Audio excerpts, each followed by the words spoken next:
Hare Krishna. Bhagavad Gita special and famous. ఎలా? ఒక చిన్న ఉదాహరణ రూపంలో తెలుసుకుందామా?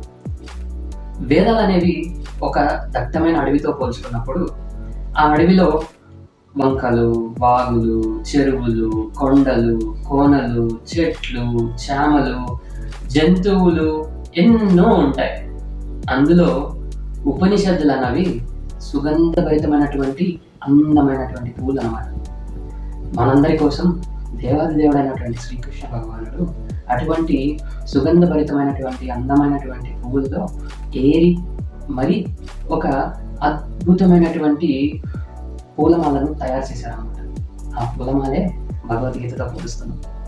అంటే భగవంతుడు మన కోసం మన మీద ప్రేమతో అలాంటి ఎన్నో గొప్ప విషయాలను ఏరి తూచి మన కోసం ఒక చోట చేర్చారన్నమాట.